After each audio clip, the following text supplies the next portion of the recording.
दसरा एक लहानपणीची गोड आठवण.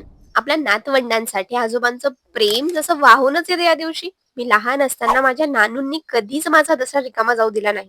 प्रत्येक दसऱ्याला नवीन ड्रेस, सँडल फिक्स असायचे. तेच नवीन ड्रेस घालून आम्ही रावण दहन बघायला जायचो. आपट्यांची पानं आणून सीमोल्लंघन करणं, नंतर गल्ली सगळ्यांकडे जाऊन दसऱ्याच्या शुभेच्छा देणं आणि चॉकलेट्स गोळा करणं.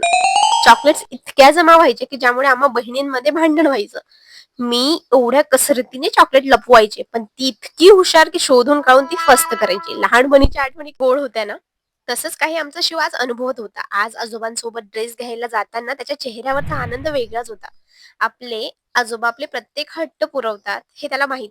शिवला ड्रेस आणल्यावर सायंकाळी तयार होऊन गाडींना हार घातलीत, वाहनांची पूजा केली, मग आपट्यांचे पान आणून त्याच्या हस्ते सीमोल्लंघन केलं आणि देवींना आपट्यांची पानं अर्पण करून आत्तूला, आईला दसऱ्याच्या शुभेच्छा दिल्या. आता मात्र एक गोष्ट मिस होती, की दसऱ्याला कोणी लहान मुलं येत नाही चॉकलेट घ्यायला. आता फक्त दसरा घरापर्यंतच मर्यादित राहिलाय की काय? असो, आमच्याकडून तुम्हा सगळ्यांना दसऱ्याच्या खूप शुभेच्छा.